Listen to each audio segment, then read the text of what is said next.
What is up, guys? Rick Hackers here, going over the Scholar Adept, a unique Trials of Osiris scout rifle in Destiny. Now, the Scholar is simply the Trials of Osiris scout rifle. It can be attained either through one of the packages from the NPC, or simply, depending on the week, it might be the featured gun that he is selling. But the Adept version is a little bit harder to get.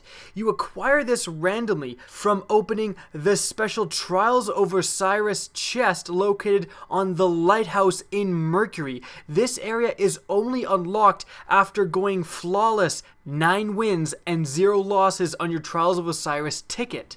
Now, the Adept versions of the Trials of Osiris weapons can spawn with random elements, making them vastly superior in PvE. So let's get started with the review. First off, the stats. Well, as you can see from the stats of this weapon, it really depends on impact and range. Those are the stats that stand out with the Scholar. It has very high impact and very high range for a scout rifle. Now, when compared with the Vision of Confluence, another very common scout rifle that I'm sure a lot of you are familiar with, you can see exactly that. Impact and range is much higher, and everything else takes a hit, and the Vision of Confluence is better, again, in every other aspect except for impact and range. Don't let this get you down though, as impact and range are some of the most important perks to have. You can't kill someone without a lot of impact. Now let's move on to the Scholar's perks. So first off, with the sights, you have a very average red dot sight that you will find most often on auto rifles. You're probably very familiar with this type of sight. Then you have 2 longer range sights, and this really accentuates the Scholar's long range abilities. The first attribute is Outlaw. Outlaw is fantastic. Now what it does is that a precision kill will let you reload faster.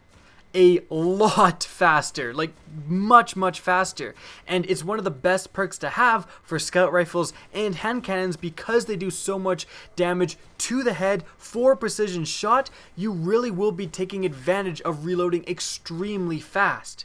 For the second tier of 3, we have Send It, an increase to range and accuracy. Nice if you want it, but I like the second one, Perfect Balance. This gun does have quite a bit of recoil, especially when you first get it, and Perfect Balance really helps tame it, and in fact it's pretty much the only reason it's usable in PvP in my opinion. Now lastly, we have Custom Optics. This is a new perk, and it just slightly increases the zoom.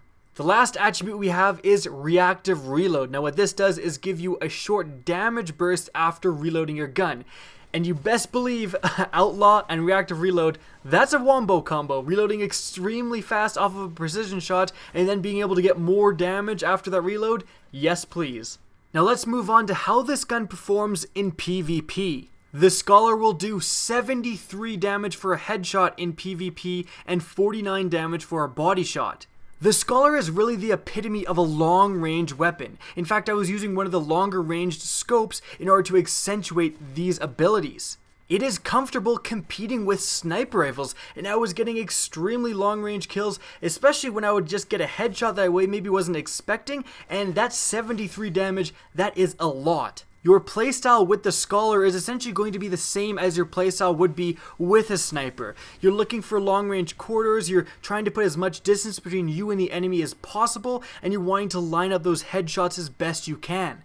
And Perfect Balance really helps you engage multiple enemies at long range. Like, I really don't think the Scholar would be usable even without Perfect Balance, because again, the recoil before you upgrade it is pretty gnarly. Now, although the damage is quite high, the rate of fire is simply not enough to compete with most guns in closer, medium, and short range. This really isn't helped by the fact that a lot of maps simply aren't meant for long-range engagements, and a lot of players are using close-range weapons like shotguns and fusion rifles, which will absolutely melt you if you're trying to kill them up close with the Scholar. So in summary, the Scholar's excellent performance at long range, but only long range, means that this is not going to become my go-to PvP weapon by any stretch of the imagination. I will run it in my inventory though and switch to it if there is a long range map, and maybe if you're running Blink and a shotgun and you need something to take out those pesky snipers, you might want to run this as your primary. But aside from that, the Scholar is a niche gun. It is a good gun in its niche of long range, but aside from that, don't be expecting it to completely change PvP. Alright, let's move on to its performance in PvE. Now first things first, Void.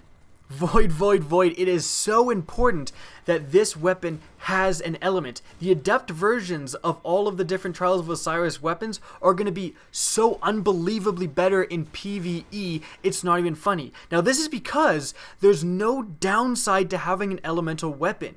If you have, this Void Scholar and you are shooting an arc shield, you are doing the same damage as shooting that arc shield with a kinetic weapon. There's no downside to shooting the wrong element. So there's only upside. You really only get bonus damage if you do end up encountering a guy with a void shield. So again, there's just no reason to use any sort of kinetic version of an elemental gun. The elemental gun will always be better in PvE. Now, although PvP is a little bit more cutthroat and close range, PvE actually has you putting a lot of distance between you and your enemies. Having a primary that can extend to extremely long ranges is very, very useful in PvE, especially one powerful enough to take down enemies in a few headshots. Now, the Vision of Confluence is one of my favorite weapons of all time, but honestly, the Scholar is pretty close. It is just so powerful, and I don't think this gun would be anywhere near as good without the Outlaw perk. The Outlaw perk in PvE is insane, because it is very easy to line up headshots in PvE, and you can basically have a constant stream of bullets. Reloading, you reload in a flash in PvE, because you are just constantly getting precision kills. Now, this is not going to replace the Fatebringer as my designated Prison of Elders weapon, but I can definitely see myself switching to the Scholar Adept version for the Vex. Now, that's because you want Void to deal with the Minotaurs. Now, of course, since it is a random element, I mean, you're probably going to find yourself switching to whatever enemy it works best against. Yours might not be Void. But again, the fact that it is just an element, period, makes it so important. So in summation, that means the Adept variant of the Scholar is a very, very powerful PvE weapon. Definitely more so than PvP in my opinion. It's just a little too niche in PvP for my liking. But in PvE, again, you can abuse and abuse this a lot more. Just the fact that it's elemental and a primary means that you're going to get a hell of a lot of use of this in PvE. I hope you guys enjoyed the video, and I wish you luck in getting your Adept Scholars. If you want to see Destiny videos similar to this, don't be afraid to subscribe. And as always, have a good day.